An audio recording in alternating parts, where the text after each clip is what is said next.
আজকে দারুণ মজার একটা সবজির রেসিপি তোমাদের সাথে শেয়ার করব। এটা যারা সবজি খেতে পছন্দ করে না তারাও ভীষণ পছন্দ করবে। আর এখানে সব ধরনের সবজি দিয়ে এই সবজিটা করা হয়, যার কারণে এর পুষ্টিগুণটা থাকে অনেক বেশি।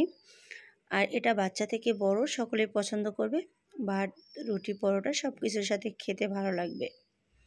তো এখানে আমি কয়েক ধরনের সবজি কেটে নিচ্ছি। তার ভিতরে হচ্ছে পটল, মিষ্টি কুমড়া, আলু, বরবটি এবং ধুন্দুল, তারপর চিচিঙ্গা, এরকম চাইলে কয়েক ধরনের সবজি এখানে নিয়ে নিতে পারবে যার যার পছন্দ মতো।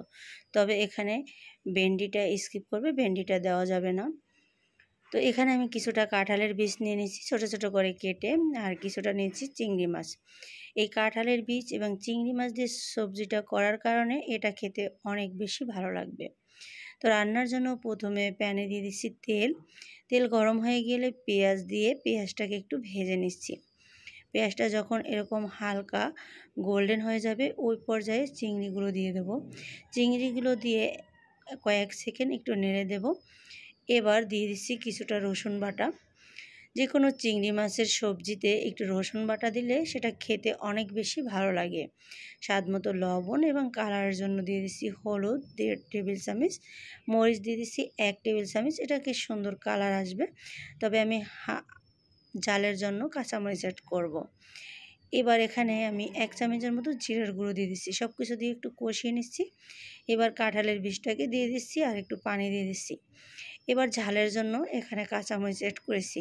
সব কিছু দিয়ে ঢাকনা দিয়ে ঢেকে চুলার আঁচটা মিডিয়াম টু লোতে রেখে কাঁঠালের বীজগুলোকে প্রথমে সিদ্ধ করে নেব, কারণ কাঁঠালের বীজ সিদ্ধ হতে একটু সময় লাগে।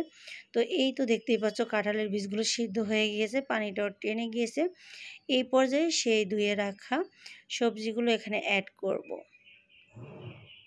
তো এই পর্যায়ে সবজিগুলো দিয়ে নেড়েচেড়ে নিতে হবে। নেড়েচেড়ে কিছুক্ষণ ঢাকনা দিয়ে ঢেকে এটাকে চুলার আঁচটা মিডিয়াম টু হাইতে রেখে রান্নাটা করতে হবে। এই সবজি থেকে কিন্তু অনেকটাই পানি ছাড়বে, যেহেতু এখানে কিছু পানি জাতীয় সবজি আছে যেমন ধুন্দুল, পটল, এইসব থেকে কিন্তু পানি ছেড়ে। তো পানিটা দেখতেই পাচ্ছ অনেকটাই ছেড়ে দিয়েছে।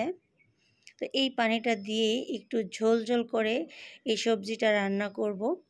আর যদি একদম শুকনো টাইপের সবজি রান্না করতে চাও সেটা হবে ভাজি, আর সেটা এভাবে ঢেকে দিতে হবে না, চুলার আঁচ বাড়িয়ে করে নেবে।